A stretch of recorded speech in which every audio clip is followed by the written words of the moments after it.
Accueilli par Monseigneur Domenico Pompili, le pape François est arrivé voici une dizaine de minutes en hélicoptère à proximité de Greccio, où il se trouve maintenant dans la grotte où pour la première fois en décembre 1223, Saint François d'Assise a organisé la première crèche vivante. Le pape François a annoncé il y a quelques jours seulement son désir de se rendre à cet endroit précisément aujourd'hui en ce premier dimanche de l'Avent, pour signer une lettre apostolique qu'il publie donc aujourd'hui au sujet de l'importance et de la valeur de la crèche. Le pape François qui commence par se recueillir dans cette chapelle.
C'est en visitant ce petit village de Greccio à l'approche de Noël qu'en 1223, Saint François fut frappé par l'idée de créer une scène pour représenter la naissance du Christ pour les gens du village. Une idée nouvelle, il a d'ailleurs demandé la permission au pape pour le faire et ça a été la première représentation vivante de la nativité. Avec l'aide de Giovanni Vellita, son ami et seigneur de Greccio, il a fait installer le soir de Noël une crèche comportant un âne, un bœuf, du foin et il invite les habitants clercs et laïcs à se joindre à lui. Il a ses habits de diacre et il prononce son homélie avec tellement de ferveur qu'un miracle se produit sous la forme d'une vision. L'un des participants voit apparaître dans la crèche l'enfant Jésus nouveau-né que François soulève, prend dans ses bras et étreint, invitant tous les fidèles ainsi à raviver leur foi. Célèbre scène reprise aussi par le tableau de Giotto, que l'on peut voir encore aujourd'hui dans la basilique supérieure d'Assise, comme l'explique le frère Georges Morin des Frères Mineurs.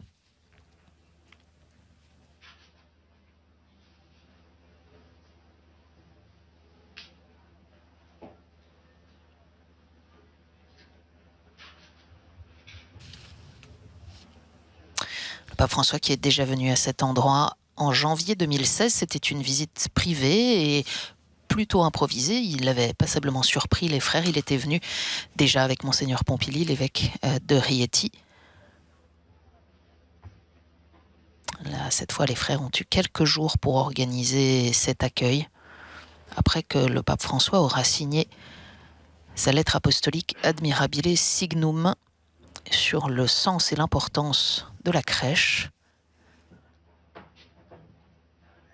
Il remontera pour une liturgie de la parole avec les personnes présentes.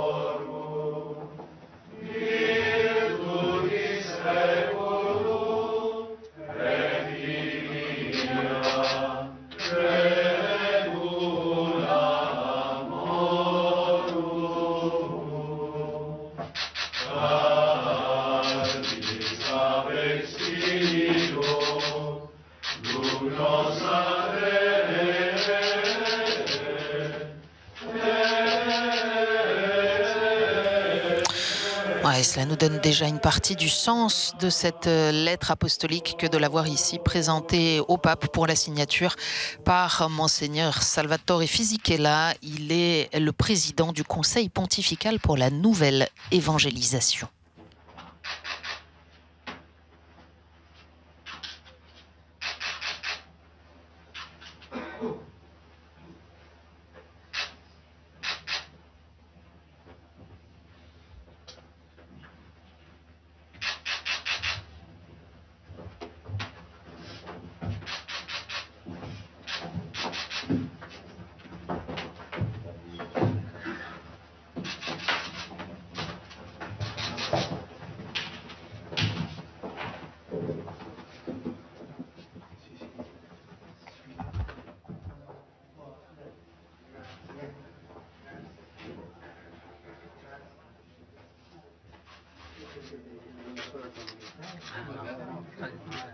Poggio Bustoni e Fonte Colombo, Grecia.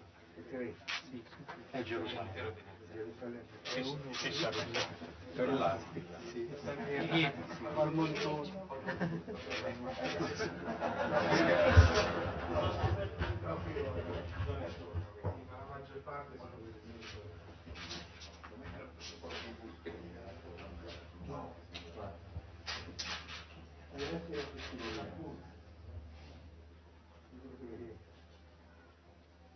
Il messaggio programma di Francesco è la testimonianza. Quella frase comunicata in Vangelo, se fosse necessario anche con le parole. Non si tratta di fare proselitismo, di convincere, lo spirito si convince. Non serve inutili peccatori. E quella è la testimonianza, no? Che ci ha fatto dalla terra, che dice il libro della Genesi, che ci ha fatto terra, siamo terra. Si è innamorato della nostra terra. Questa è la Bibbia di tutta la testimonianza dell'amore di Gesù. Non solo, mi permetto di dirvi questo. La povertà, l'umiltà in quel senso. I miracoli. Quelques propos du pape avec les religieux et religieuses de la communauté franciscaine. Difficile de tout traduire. On ne l'entend pas nécessairement bien. Vous avez entendu le pape évoquer l'humilité nécessaire à nous qui sommes poussière, évoquer aussi la nécessité de signes comme celui de la crèche. Venga il tuo regno, sia fatta la tua volontà, come in cielo e così in terra. Dacci oggi il nostro pane quotidiano e rimetti a noi i nostri debiti, come noi li rimettiamo ai nostri debitori, e non ci indurre in tentazione, ma liberaci dal male. Vita di impotente, anche se avete un minutino, pregate per me. Et si vous avez une toute petite minute, priez pour moi, ajoute le pape François, qui demande aussi aux frères et sœurs comment ça se passe avec l'évêque, comment est-ce qu'il se comporte. Facciamo uscire così poi diciamo la verità.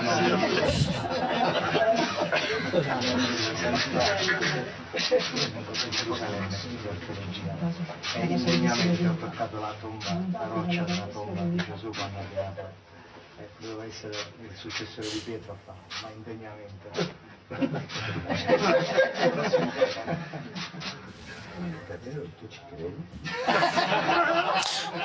Ambiance très fraternelle et simple comme le pape François les aime, qui a répété à ces religieux et religieuses il y a un instant que la crèche est un signe important qui nous aide à comprendre l'incarnation de Jésus. Ça n'est pas du prosélytisme a-t-il redit cette lettre apostolique, donc désormais publiée Admirabile Signum, sur le sens et l'importance de la crèche. Et le pape a voulu venir la signer ici.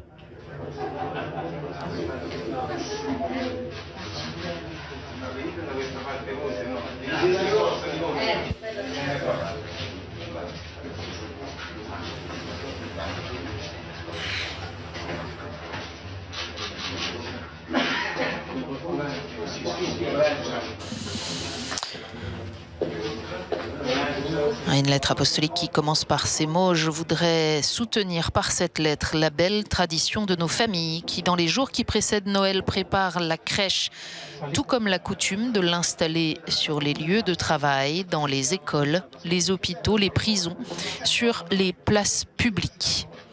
Voilà, qui ne manquera pas d'alimenter les réflexions dans différents pays. Je souhaite que cette pratique ne se perde pas, écrit le pape François, mais au contraire, j'espère que là où elle est tombée en désuétude, elle puisse être redécouverte et revitalisée. Pourquoi la crèche suscite-t-elle tant d'émerveillement et nous émeut-elle, demande François dans ce texte? Eh bien, tout d'abord parce qu'elle manifeste la tendresse de Dieu. Lui, le créateur de l'univers, s'abaisse à notre petitesse. Le pape qui souligne dans ce texte que la crèche fait partie du processus doux et exigeant de la transmission de la foi.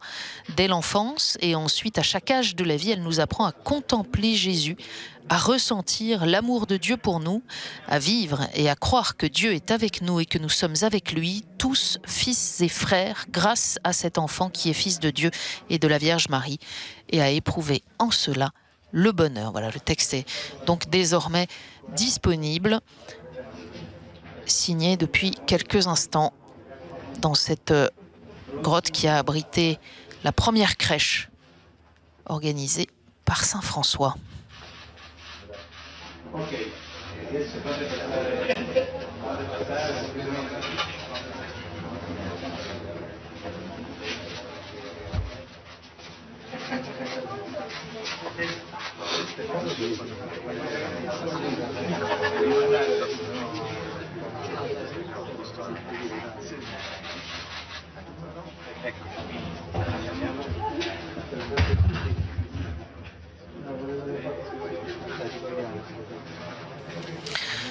Une intention de prière confiée, une anecdote échangée, un autographe même sur un livret de messe. Où le temps d'une photo, c'est un peu une fête de famille ici que d'accueillir celui qui a pris le nom de François en devenant pape, à la surprise générale du reste, et qui entretient dès lors avec toute la famille franciscaine un lien particulier.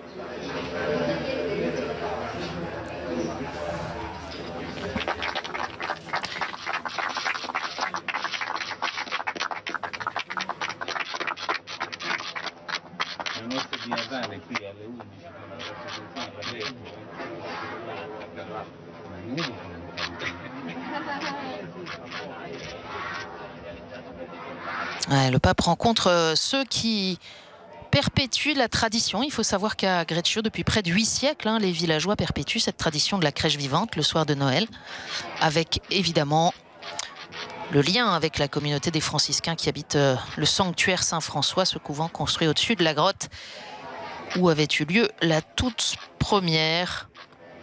Il y a là aussi une galerie où sont exposées des dizaines de crèches de toutes les régions du monde. Et le pape salue ceux qui s'investissent donc dans cette crèche dont par la lettre qu'il publie aujourd'hui, il rappelle l'importance pour la transmission de la foi et le témoignage.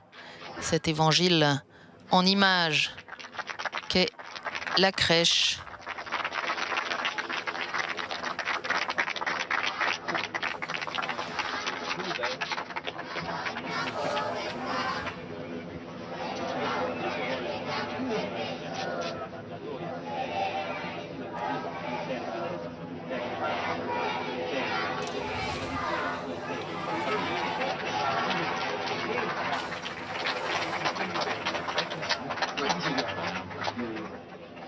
dice che lui non ha fretta.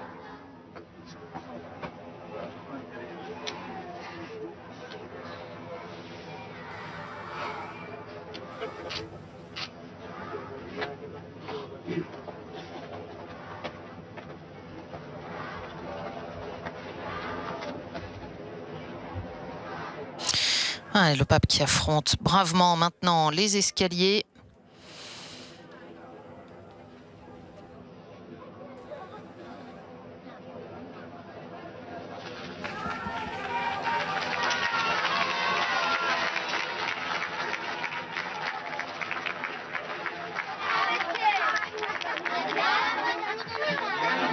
Andiamo come te,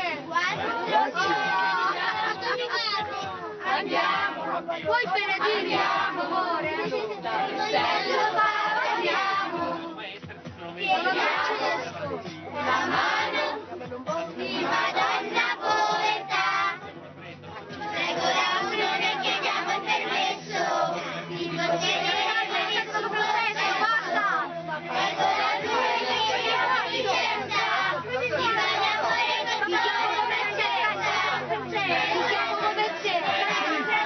Siamo in due!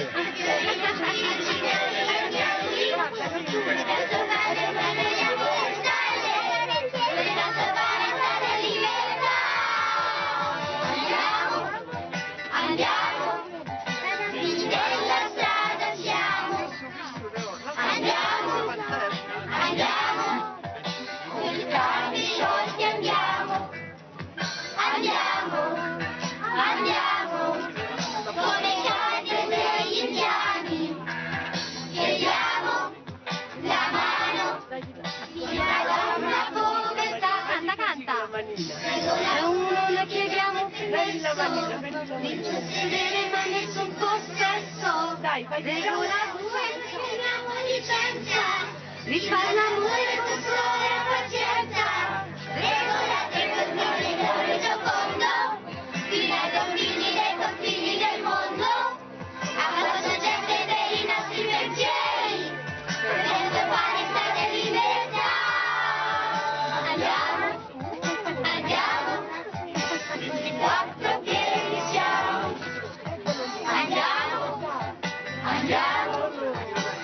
posso averne uno? Certo. Allez, c'est comme une fête de famille pour le pape François, manière d'entrer dans l'Avent avec l'accueil des frères et sœurs franciscains tout à l'heure. Maintenant, les enfants de Greccio qui sont là et on voit le pape heureux et détendu malgré la fatigue. Lui qui rentre il y a quelques jours à peine de ce grand et beau voyage en Thaïlande et au Japon et qui depuis a déjà multiplié les rendez-vous jusqu'à ce matin où il célébrait la messe dans la basilique Vaticane avec la communauté congolaise de Rome à l'occasion du 25e anniversaire de leur aumônerie et aussi de la béatification d'une figure des témoins de la foi du Congo, messe en rite zaïrois, peut-être l'avez-vous vécu en notre compagnie. Le pape François, en tout cas, qui se veut ici très disponible, la chose étant aussi rendue facile par le faible nombre de personnes présentes, qui permet une vraie et grande proximité.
Grazie. Viva il Papa! Des moments tout simples partagés avec l'évêque du diocèse de Rieti, Monseigneur Pompili. On l'avait vu aux côtés du pape dans des circonstances plus tragiques après le terrible tremblement de terre qui, en août 2016, avait ravagé la région d'Amatrice, plus au nord du diocèse.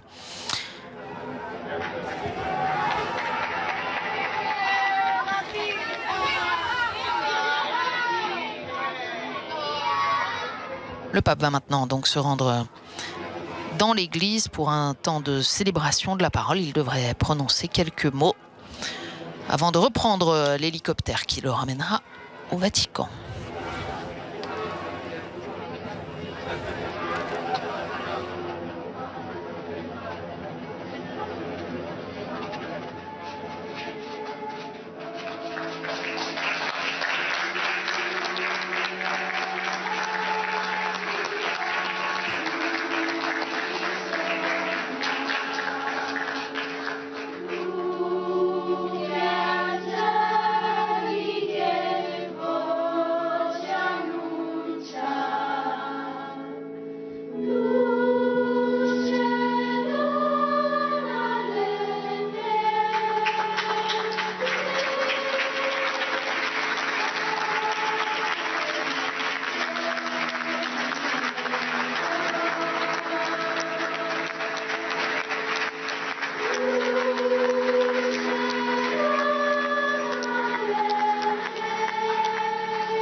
Padre, del Figlio e dello Spirito Santo. La pace sia con voi. Con il tuo spirito. Fratelli e sorelle, 8 secoli fa San Francesco, imitando gli eventi accaduti Chers frères et sœurs, il y a 8 siècles, Saint François, en imitant les faits de la grotte de Belém, a préparé ce que nous appelons aujourd'hui la crèche. Cela s'est perpétué dans les temps, comme un signe de la miséricorde infinie de Dieu, qui donne son Fils unique. La crèche est reprise et reproduite tous les ans, en rappelant cette première venue du Seigneur dans le monde, qui naît à l'image de la société, dans une étable, parmi les personnes les plus simples, les animaux. Recueillons-nous maintenant dans un moment de prière, en écoute de la parole de Dieu et en réflexion sur le mystère de Noël. Preghiamo. O Dio, che ogni anno ci fai vivere nella Dieu qui chaque année nous fait vivre dans la joie le temple de Noël, concedi a noi concède à nous tous qui sur terre contemplons la venue de ton Fils de participer à sa gloire dans le ciel. Par Christ notre Seigneur.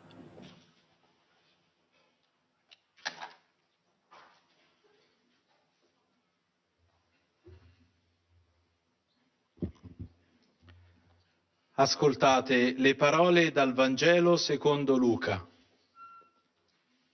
In quei giorni un decreto di Cesare Augusto De l'Évangile selon saint Luc. En ces jours-là parut un édit de l'empereur Auguste ordonnant de recenser toute la terre. Ce premier recensement eut lieu lorsque Quirinius était gouverneur de Syrie. Et tous allaient se faire recenser chacun dans sa ville d'origine. Joseph, lui aussi, monta de Galilée depuis la ville de Nazareth vers la Judée jusqu'à la ville de David appelée Bethléem. Il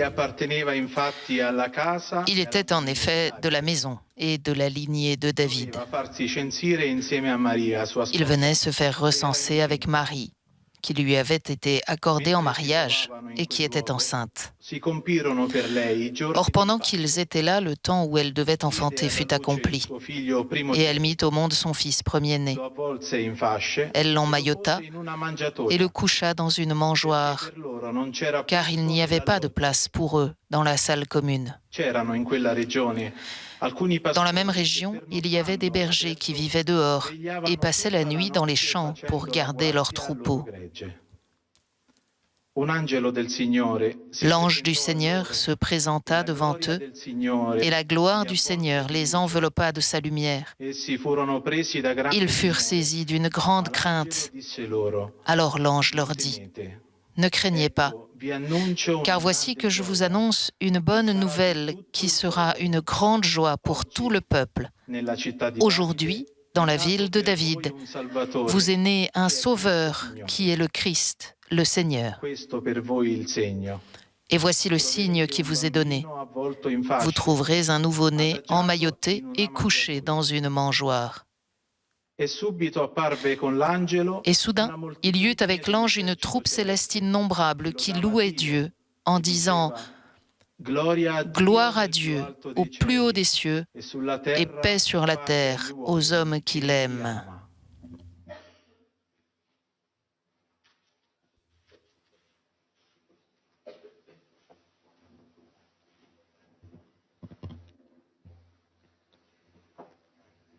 Dalla vita prima di Tommaso da Celano. Francesco meditava continuamente le parole Tommaso da Celano. Saint François méditait toujours les paroles du Seigneur et gardait ses œuvres dans son cœur, mais surtout l'incarnation et la charité de la Passion avaient profondément frappé Saint François, et pour cela, il ne pensait A questo proposito, ses pensées occupaient beaucoup de ses pensées. Et pour cela, il y avait une dévote célébration, le sang. C'est pour cela qu'à Greccio, Saint François est là, devant la crèche, l'esprit plein de compassion et de joie. Ensuite, le prêtre célèbre la messe à côté de la crèche, et lui-même il éprouve une consolation jamais éprouvée. François s'est adossé les vêtements de diacre et a chanté l'Évangile avec sa voix forte et douce. Frappe tous et donne un désir de ciel. Ensuite, il parle au peuple, et avec des paroles très douces, il évoque le nouveau-né et la ville de Bethléem. Une des personnes présentes a une vision. Il a l'impression que l'enfant est dans la mangeoire, et Saint François le prend, le réveille de ce sommeil. Par les mérites du sang, l'enfant est apparu dans le cœur de plusieurs personnes qu'il avait oubliées. Cela restait imprimé dans leur mémoire. Finie cette veille solennelle, chacun rentra chez soi, plein d'une joie ineffable.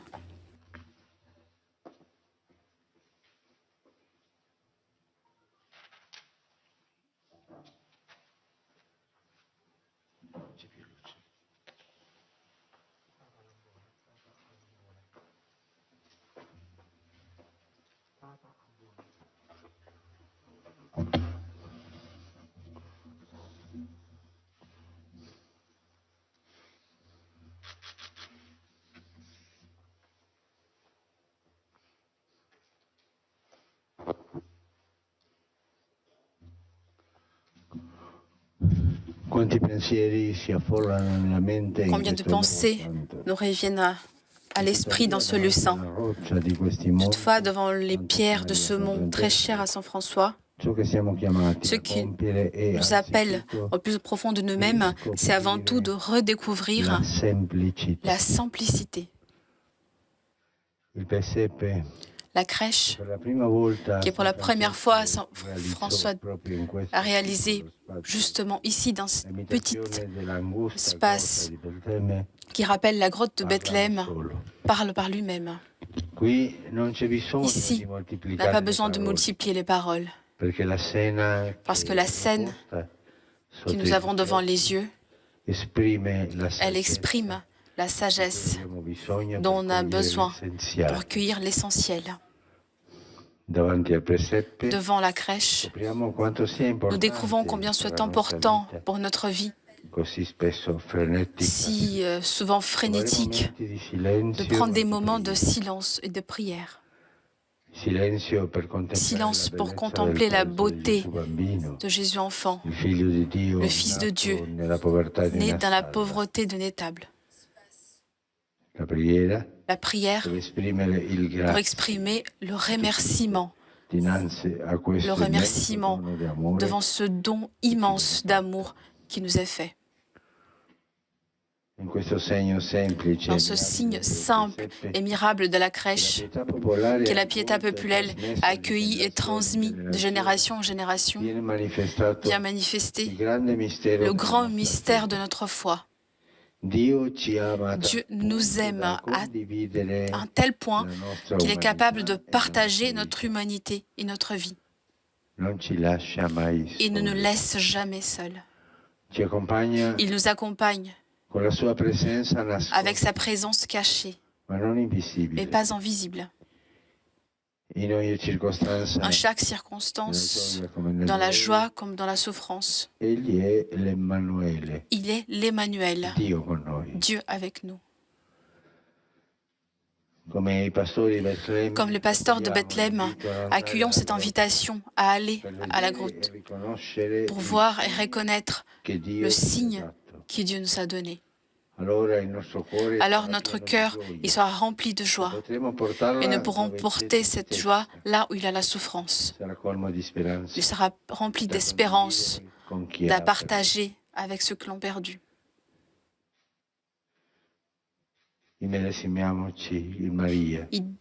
Identifions-nous à Marie qui a déposé son fils dans le mangeoire parce qu'il n'avait plus de place dans une maison.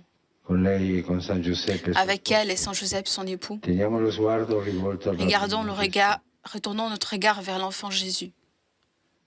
Son sourire qui apparaît dans la nuit, qu'il fasse disparaître l'indifférence et qu'il puisse ouvrir les cœurs à la joie de ceux qui se sentent aimés par le Père qui est dans le ciel.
Il Santo Padre consegnerà ora la sua lettera apostolica. Son Père conseigne maintenant sa lettre apostolique, admirable signe qui a été signé dans la grotte de Présepe, de la crèche.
Il mirabile segno del presepe, così caro al popolo cristiano, suscita sempre stupore e meraviglia. Le merveilleux signe de la crèche si cher au peuple chrétien suscite toujours stupeur et émerveillement.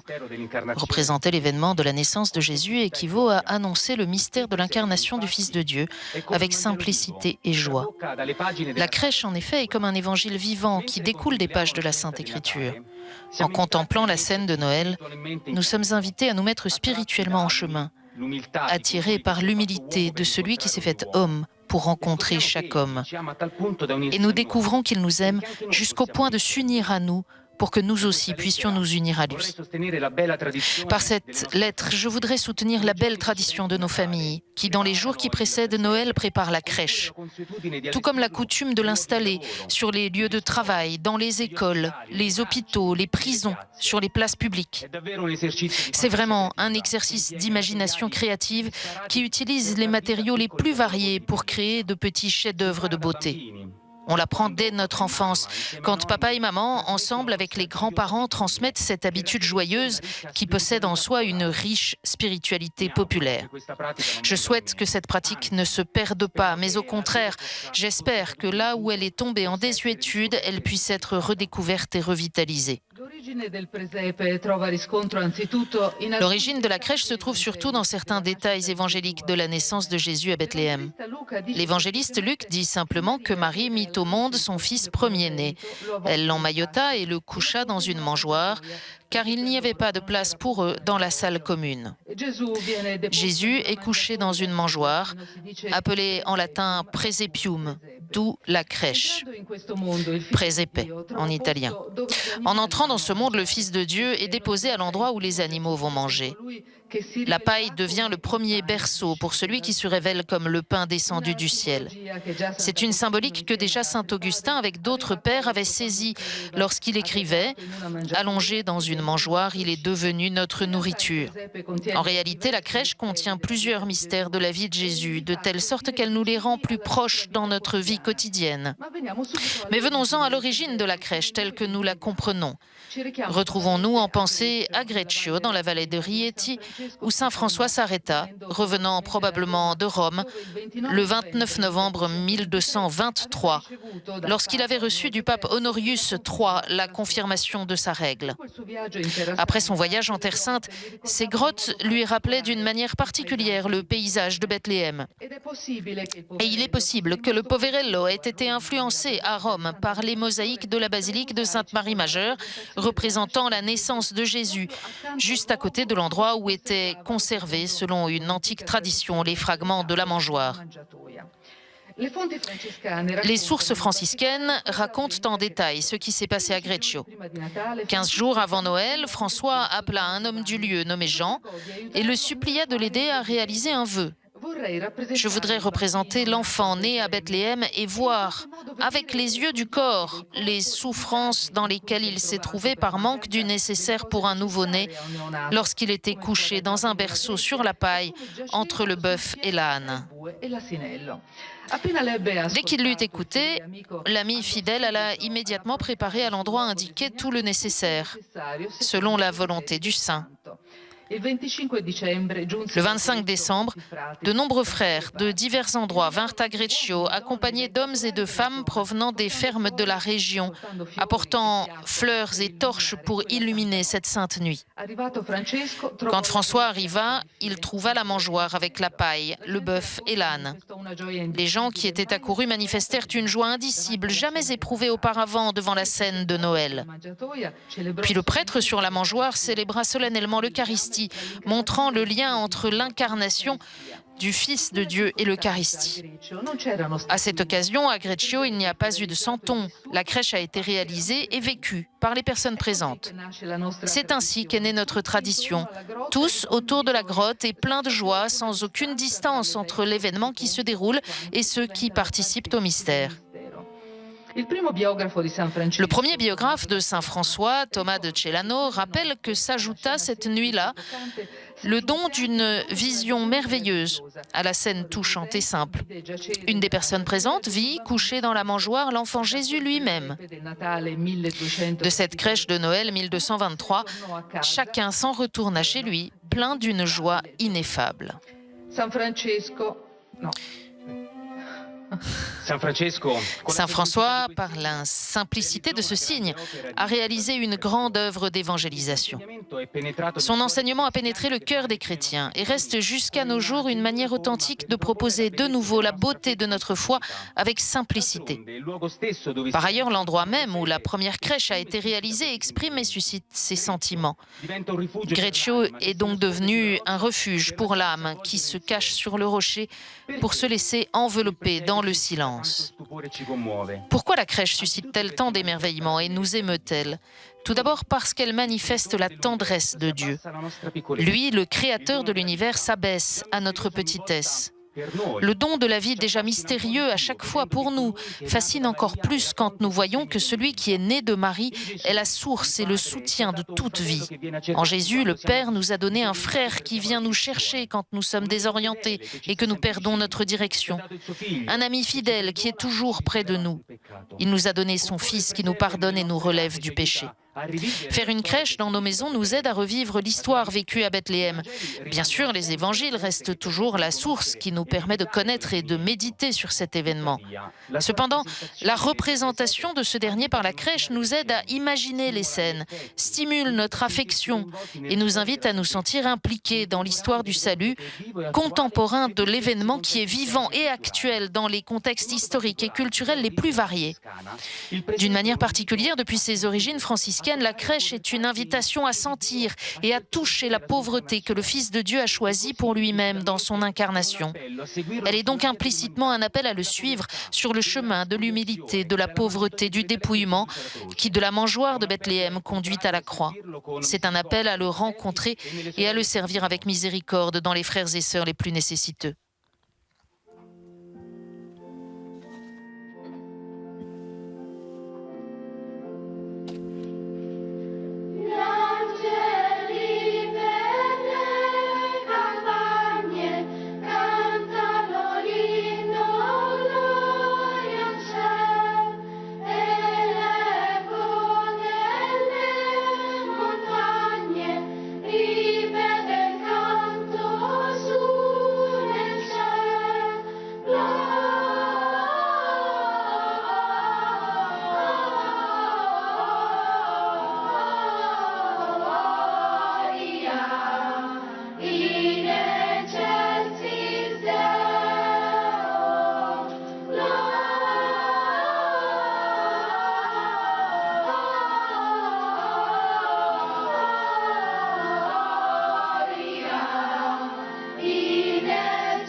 Mi piace ora passare in rassegna i vari segni del presepe per cogliere il senso che portano in sé. In primo luogo, rappresentiamo il contesto del cielo stellato. J'aimerais maintenant passer en revue les différents signes de la crèche pour en saisir le sens. En premier lieu, représentons-nous le contexte du ciel étoilé dans l'obscurité et dans le silence de la nuit. Ce n'est pas seulement par fidélité au récit évangélique que nous faisons ainsi, mais aussi pour la signification que cela recèle. Pensons seulement aux nombreuses fois où la nuit obscurcit notre vie. Et bien même dans ces moments-là, Dieu ne nous laisse pas seuls. Il se rend présent pour répondre aux questions qui concernent le sens de notre existence. Qui suis-je ? D'où viens-je ? Pourquoi suis-je né à cette époque ? Pourquoi est-ce que j'aime ? Pourquoi est-ce que je souffre ? Pourquoi vais-je mourir ? Pour répondre à ces questions, Dieu s'est fait homme. Sa proximité apporte la lumière là où il y a les ténèbres et illumine ceux qui traversent l'obscurité profonde de la souffrance. Les paysages qui font partie de la crèche méritent eux aussi quelques mots car ils représentent souvent les ruines d'anciennes maisons et de palais qui dans certains cas remplacent la grotte de Bethléem et deviennent la demeure de la Sainte Famille. Ces ruines semblent s'inspirer de la légende dorée du dominicain Jacopo da Varazze du XIIIe siècle. Nous pouvons lire une croyance païenne selon laquelle le temple de la paix à Rome se serait effondré quand une vierge aurait donné naissance. Ces ruines sont avant tout le signe visible de l'humanité déchue, de tout ce qui va en ruine, de tout ce qui est corrompu et triste. Ce scénario montre que Jésus est la nouveauté au milieu de ce vieux monde et qu'il est venu guérir et reconstruire pour ramener nos vies et le monde à leur splendeur originelle. Quelle émotion devrions-nous ressentir lorsque nous ajoutons dans la crèche des montagnes, des ruisseaux, des moutons et des bergers?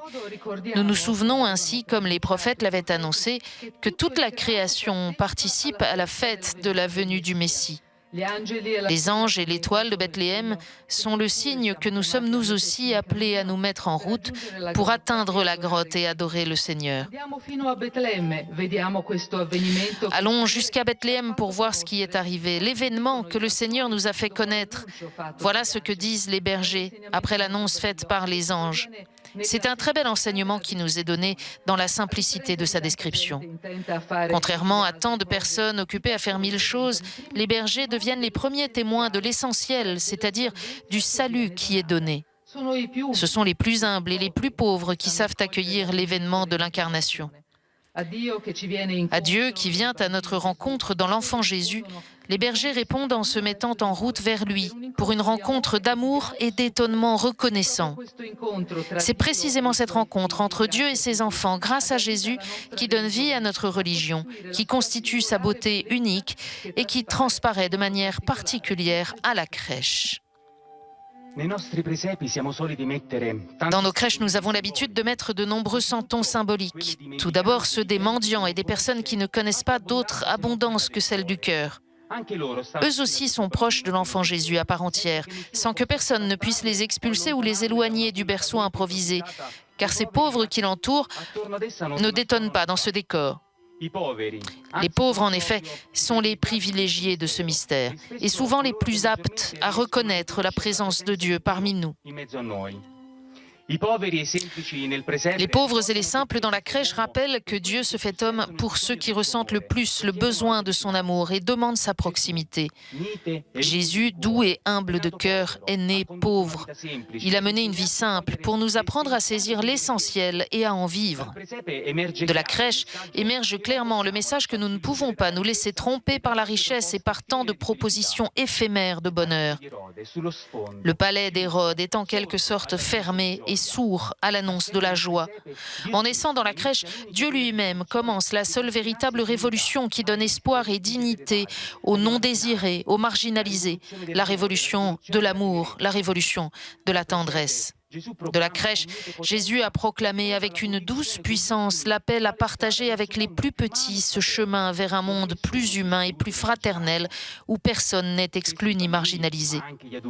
Souvent, les enfants, mais aussi les adultes adorent ajouter à la crèche d'autres figurines qui semblent n'avoir aucun rapport avec les récits évangéliques. Cette imagination entend exprimer que dans ce monde nouveau inauguré par Jésus, il y a de la place pour tout ce qui est humain et pour toute créature. Du berger au forgeron, du boulanger au musicien, de la femme qui porte une cruche d'eau aux enfants qui jouent. Tout cela représente la sainteté au quotidien, la joie d'accomplir les choses de la vie courante d'une manière extraordinaire lorsque Jésus partage sa vie divine avec nous. Peu à peu, la crèche nous conduit à la grotte où nous trouvons les santons de Marie et Joseph. Marie est une mère qui contemple son enfant et le montre à ceux qui viennent le voir. Ce santon nous fait penser au grand mystère qui a impliqué cette jeune fille quand Dieu a frappé à la porte de son cœur immaculé. À l'annonce de l'ange qui lui demandait de devenir la mère de Dieu, Marie répondit avec une obéissance pleine et entière. Ces paroles, « Voici la servante du Seigneur, que tout m'advienne selon ta parole », sont pour nous le témoignage de la façon de s'abandonner dans la foi à la volonté de Dieu. Avec ce oui, Marie est devenue la mère du Fils de Dieu, sans perdre, mais consacrant grâce à lui sa virginité. Nous voyons en elle la mère de Dieu qui ne garde pas son Fils seulement pour elle-même, mais demande à chacun d'obéir à sa parole et de la mettre en pratique. À côté de Marie, dans une attitude de protection de l'enfant et de sa mère, se trouve Saint Joseph. Il est généralement représenté avec un bâton à la main et parfois même tenant une lampe. Saint Joseph joue un rôle très important dans la vie de Jésus et de Marie. Il est le gardien qui ne se lasse jamais de protéger sa famille. Quand Dieu l'avertira de la menace d'Hérode, il n'hésitera pas à voyager pour émigrer en Égypte. Et ce n'est qu'une fois le danger passé qu'il ramènera la famille à Nazareth, où il sera le premier éducateur de Jésus, enfant et adolescent. Joseph portait dans son cœur le grand mystère qui enveloppait Jésus et Marie, son épouse, et en homme juste, il s'est toujours confié à la volonté de Dieu et l'a mise en pratique.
Le cœur de la crèche commence à battre quand à Noël nous y déposons le santon de l'enfant Jésus. Dieu se présente ainsi dans un enfant pour être accueilli dans nos bras.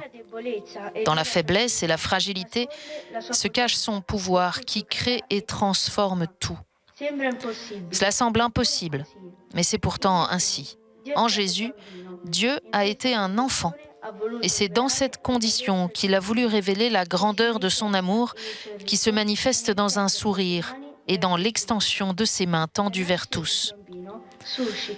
La naissance d'un enfant suscite joie et émerveillement car elle nous place devant le grand mystère de la vie. En voyant briller les yeux des jeunes mariés devant leur enfant nouveau-né, nous comprenons les sentiments de Marie et de Joseph qui, regardant l'enfant Jésus, ont perçu la présence de Dieu dans leur vie. La vie s'est manifestée. C'est ainsi que l'apôtre Jean résume le mystère de l'incarnation. La crèche nous fait voir, nous fait toucher cet événement unique et extraordinaire qui a changé le cours de l'histoire et à partir duquel la numérotation des années avant et après la naissance du Christ en est également ordonnée. La manière d'agir de Dieu est presque une question de transmission, car il semble impossible qu'il renonce à sa gloire pour devenir un homme comme nous. Quelle surprise de voir Dieu adopter nos propres comportements. Il dort, il boit le lait de sa mère, il pleure, il joue comme tous les enfants. Comme toujours, Dieu déconcerte. Il est imprévisible et continuellement hors de nos plans. Ainsi la crèche, tout en nous montrant comment Dieu est entré dans le monde, nous pousse à réfléchir sur notre vie insérée dans celle de Dieu. Elle nous invite à devenir ses disciples si nous voulons atteindre le sens ultime de la vie.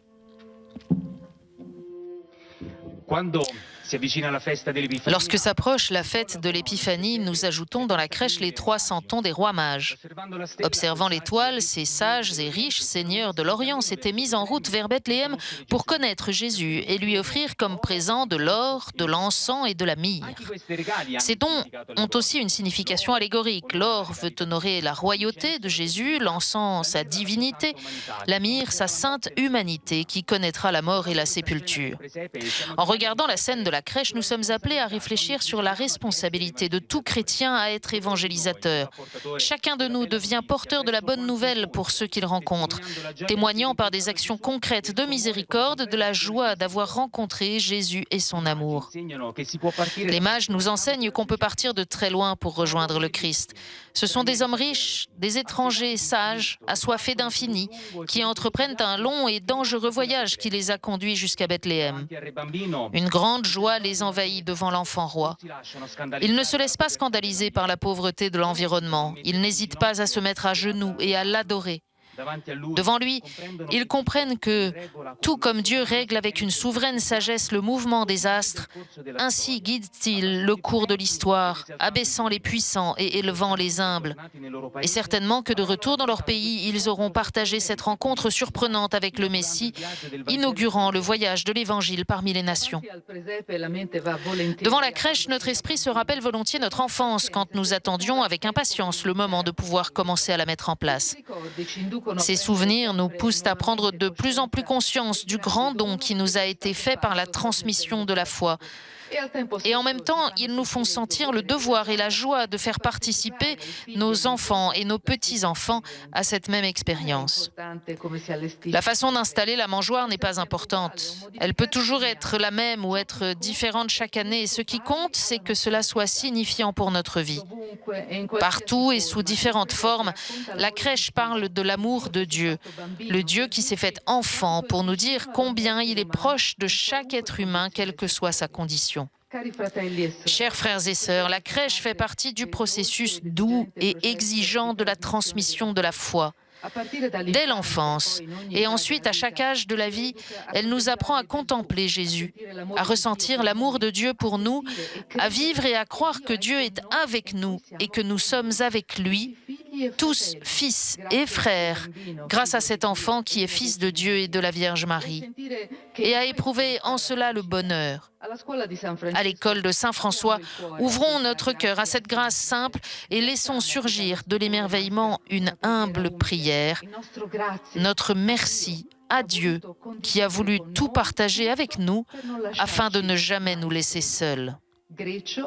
Donné à Greccio, au sanctuaire de la crèche, le 1er décembre 2019, en la 7e année de mon pontificat, Pape François.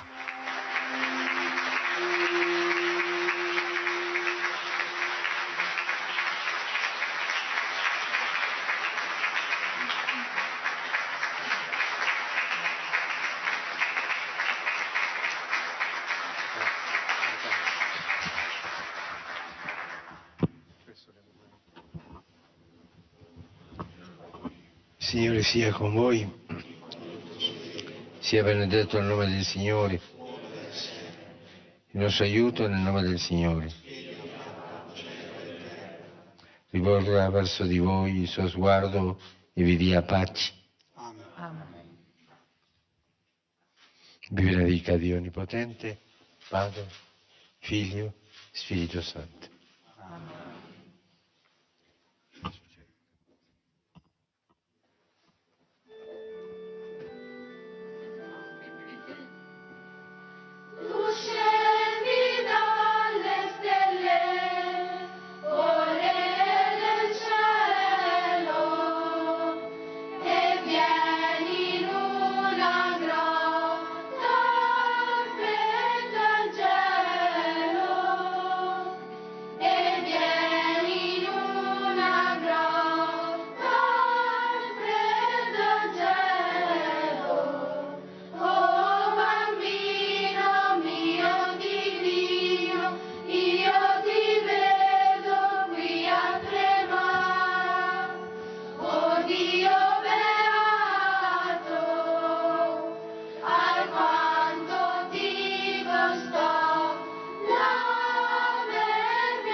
Voilà, et c'est bien logique, c'est avec le début d'une crèche avec Joseph, Marie et l'enfant Jésus que le pape François va regagner le Vatican après eh bien, ce premier dimanche de l'Avent, cette brève escale déjà au cœur de la fête de la Nativité avec cet évangile de la Nativité que nous avons entendu, ces chants de Noël que nous entendons et puis ce temps de prière du pape François tout à l'heure dans la grotte où Saint François d'Assise au XIIIe siècle a fait donner la première crèche vivante. Le pape va donc maintenant repartir en hélicoptère en direction du Vatican. Je voudrais remercier tous ceux qui nous ont permis de suivre cette retransmission en direct, en particulier Yasna pour les traductions et Corinne à la diffusion. Et puis merci à vous tous de votre fidélité. Naturellement, le texte de la lettre apostolique du pape sur la signification et la valeur de la crèche Admirabile Signum est désormais